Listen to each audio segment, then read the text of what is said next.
శాసనసభ నడుస్తున్న తీరు పూర్తిగా ప్రజాస్వామ్య విలువలకు తిలోదకమిస్తూ శాసనసభ నియమ నిబంధనలను ఉల్లంఘిస్తూ ఈ సభ నడుపుతా ఉన్నారు. మొన్న బీఏసీ మీటింగ్ కు గంటన్నర సేపు ఆలస్యంగా వచ్చారు. మేమంతా పోయి కూర్చుంటే గంటన్నర దాకా బీఏసీ మీటింగ్ కు ప్రభుత్వం రాలే. బీఏసీ మీటింగ్ లో తీసుకున్న నిర్ణయాలు వేరు, ఈ రోజు శాసనసభలో బీఏసీ నిర్ణయాలని చెప్పి పెట్టింది పూర్తిగా వేరుగా పెట్టారు. బీఏసీలో 7 రోజులు అసెంబ్లీ నడుపుతామని, తర్వాత మళ్లీ బీఏసీ పెట్టి ఎన్ని రోజులు జరపాలో నిర్ణయిస్తామని బీఏసీలో నిర్ణయం జరిగింది. కానీ ఇలా బీఏసీ ఎజెండా ఏం చెప్పినారు, సభలో ఏం పెట్టారు, ఎన్ని రోజులు జరపాలన్నది స్పీకర్ గారి నిర్ణయానికి వదిలేసినాము అని.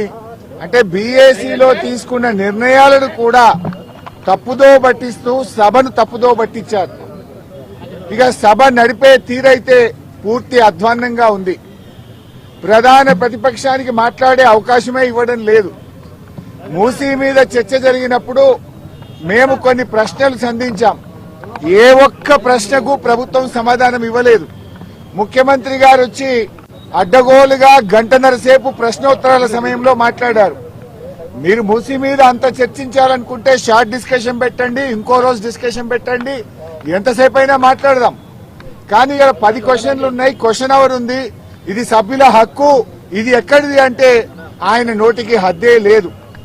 ముఖ్యమంత్రి గారు అసెంబ్లీని బూతులమయం చేశాడు. ఆయన ఎన్ని బూతులు మాట్లాడినా, ఎంత అడ్డగోలుగా మాట్లాడినా స్పీకర్ గారు ఆయనను ఆపే ప్రయత్నం చేయరు.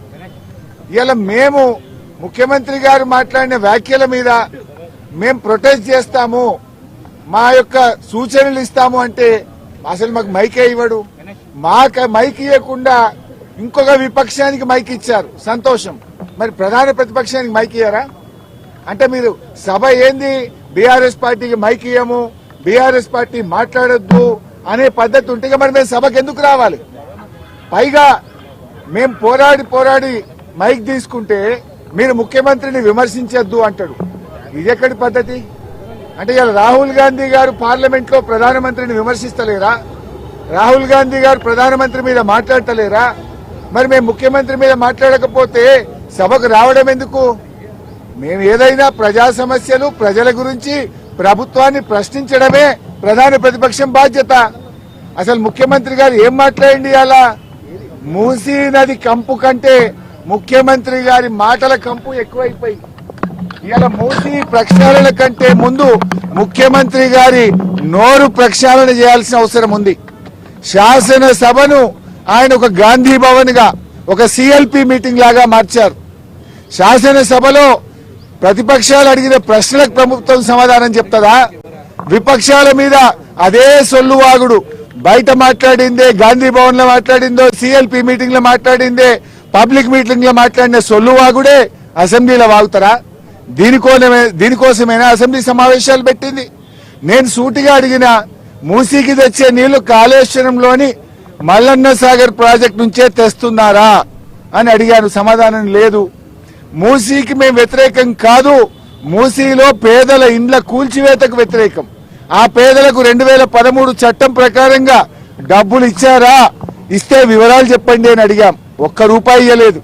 వాళ్ళ ఇండ్లు కూలగొట్టి కేసీఆర్ గారు కట్టించిన డబుల్ బెడ్రూమ్లు ఇచ్చి పంపించారు. మేమేమో బాధ్యతాయుతంగా పేదల పక్షాన, ప్రజల పక్షాన మేము మాట్లాడాం. మేం మాట్లాడితే అడ్డగోలుగా ముఖ్యమంత్రి గారు మాట్లాడినరు. మూసీ ప్రక్షాళనకు నడుం బిగించిందే బీఆర్ఎస్. 32 ఎస్టీపీలు కట్టింది బీఆర్ఎస్. మరో 39 ఎస్టీపీలు కట్టడానికి అమృత్ ప్రాజెక్టులో ప్రతిపాదనలు పంపిందే బీఆర్ఎస్. వాటి గురించి మేము మాట్లాడినాం. కానీ రేవంత్ రెడ్డి గారు ఎంతసేపు ఎదుటి వాళ్ళ మీద బాడీ షేమింగ్, నువ్వు పొడుగు ఎక్కున్నావు, నువ్వు అద్దాలు పెట్టుకున్నావు, ఏం చిల్లర మాటలు. నువ్వు ముఖ్యమంత్రివా, ఏమన్నా స్ట్రీట్ రౌడీవా? స్ట్రీట్ రౌడీలు కూడా నీకంటే మంచిగా మాట్లాడతారు. నువ్వు ఆ కేసీఆర్ గారి మీద పదే చావు భాష కోరుకుంటావా? తెలంగాణ తెచ్చిన నాయకుడు, ప్రధాన ప్రతిపక్ష నాయకుడు, 10 ఏళ్లు ముఖ్యమంత్రిగా చేసిన కేసీఆర్ గారిని పట్టుకొని అడ్డగోలు మాటలు మాట్లాడతావు. నువ్వు ఒక తెలంగాణ ద్రోహివి, నువ్వు ఒక నీళ్ల ద్రోహివి. నువ్వు కేసీఆర్ గారి పట్ల అటువంటి భాష మాట్లాడడం చాలా తీవ్రంగా మేము ఖండిస్తా ఉన్నాం. రాహుల్ గాంధీ గారు పొద్దున్న లేస్తే రాజ్యాంగం చేతిలో పట్టుకొని తిరుగుతాడు. ఇక్కడేమో అసెంబ్లీలో రాజ్యాంగం ఖూనీ అవుతా ఉంది. ప్రధాన ప్రతిపక్షానికి మైకే ఇవ్వడం లేదు. అందువల్ల మేమందరం కూడా ఇక ఈ శాసనసభలో కూర్చున్నా వేస్ట్, మైక్ ఇవ్వకుండా ముఖ్యమంత్రిని తిట్టద్దంటాడు. స్పీకర్ గారు ఆన్ రికార్డ్ అక్కడ కూర్చొని మీరు ముఖ్యమంత్రి గారి మీద విమర్శ చేయొద్దు అంటాడు. అనొచ్చా అట్లా? స్పీకర్ ముఖ్యమంత్రి గారి మీద మీరు మాట్లాడితే మీ మైక్ కట్ చేస్తా అంటాడు. మరి మేము ఉండేందుకు అసెంబ్లీలో? స్పీకర్ గారి పక్షపాత వైఖరికి నిరసనగా ఈ శాసనసభ ఈ సెషన్ ను బీఆర్ఎస్ పార్టీ బహిష్కరించాలని నిర్ణయం తీసుకున్నది. స్పీకర్ గారు, మీరు సభలో అందరికీ సమాన హక్కులు కల్పించే బాధ్యత మీకు ఉంటది. మీరు మా దిక్కు చూడరు, మాకు మైక్ ఇయ్యరు, మేము ఒక అక్షరం మాట్లాడగానే మైక్ కట్ చేస్తారు. అంటే ముఖ్యమంత్రి గారు గంటన్నర మాట్లాడితే ఏముండదా? సభలో అందరికీ సమాన హక్కులు ఉంటాయి. ఆయన నోటికి అడ్డు అదుపు లేకుండా చిల్లర మాటలు వ్యంగ్యంగా అడ్డగోలుగా రేవంత్ రెడ్డి మాట్లాడితే నువ్వు ఆపే ప్రయత్నం చేయవు. అన్ని సత్యదూరమైన అబద్దాలు మాట్లాడితే దాన్ని నువ్వు మాట్లాడవు. ఇవాళ అవినీతి గురించి మాట్లాడుతుండు. అవినీతికి ఇవాళ రేవంత్ రెడ్డి గారు అడ్డాగా మార్చిండు. రాష్ట్రంలో ఎప్పుడు లేని ఇవాళ ఏ బిల్డింగ్ కు పర్మిషన్ రావాలన్నా, యూసీ ఇవ్వాలన్నా స్క్వేర్ ఫీట్ కు ఒక ఆర్ఆర్ ట్యాక్స్ పెట్టిండు. ఆర్ఆర్ ట్యాక్స్ పెట్టింది నువ్వు కాదా?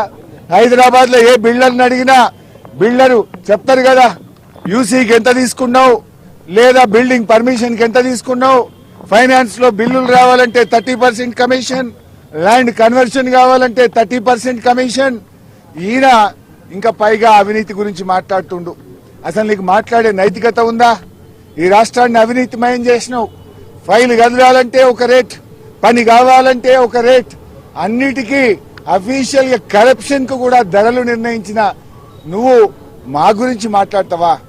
ఇవాళ ఈ ప్రభుత్వం యొక్క తీరును, శాసనసభ నడుస్తున్నటువంటి తీరు, స్పీకర్ గారి వ్యవహార శైలి ఇలా చాలా దారుణంగా ప్రజాస్వామ్య విలువలు పడిపోయే విధంగా ఉన్నాయి. మా గొంతు నొక్కుతా ఉన్నారు, మాకు మైకు ఇవ్వడం లేదు.